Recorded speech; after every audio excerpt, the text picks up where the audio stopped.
ছেলেকে স্কুলে রেখে দিয়ে রান্নাবান্না শুরু করলাম। কাল যেহেতু উপবাস ছিলাম তাই সকাল সকাল ভাতটা করে নিলাম। কাল সবজিওয়ালার কাছ থেকে পালং শাক পেয়েছিলাম। এই অসময়ে পালং শাক পেয়ে আর হাতছাড়া করে নিয়ে নিয়েছি। আমার যেমন পছন্দ আমার বাবুরও কিন্তু খুব পছন্দ। উপোসের পরের দিনই সকাল সকাল আমার ভাত খাওয়ার খুবই ইচ্ছে করে, তাই জন্য আর কি আলু সেদ্ধ, এদিকে ডাল করেছিলাম আর শাকটা করলাম। আর কি করব ভেবে পাচ্ছি না, তাই জন্য দোকান থেকে ডিম নিয়ে আসলাম। ডিমের অমলেট করে ভাবলাম ভাতটা খাবো।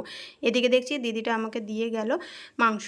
তো সেই মাংসের ঝোল আর এক পিস মাংস নিলাম, কারণ বাবু মাংস খেতে ভীষণ পছন্দ করে। আর আজকে যেহেতু আমাদের বাড়িতে নেই আর কিছু আনাও হবে না, এই আর কি আজকে রান্নাবান্না দুজনের জন্য। আর কী বা রান্না করব, তো বাবুকে আবার স্কুলে আনতে চলে গেলাম। এদিকে হচ্ছিল প্রচুর বৃষ্টি, তো বৃষ্টির মধ্যেই গেলাম। আর বাবু এসে দেখো চিকেনটা দেখে এত খুশি হয়েছে, কারণ চিকেন খেতে বাবু ভীষণ পছন্দ করে, দেখে তো খুবই খুশি।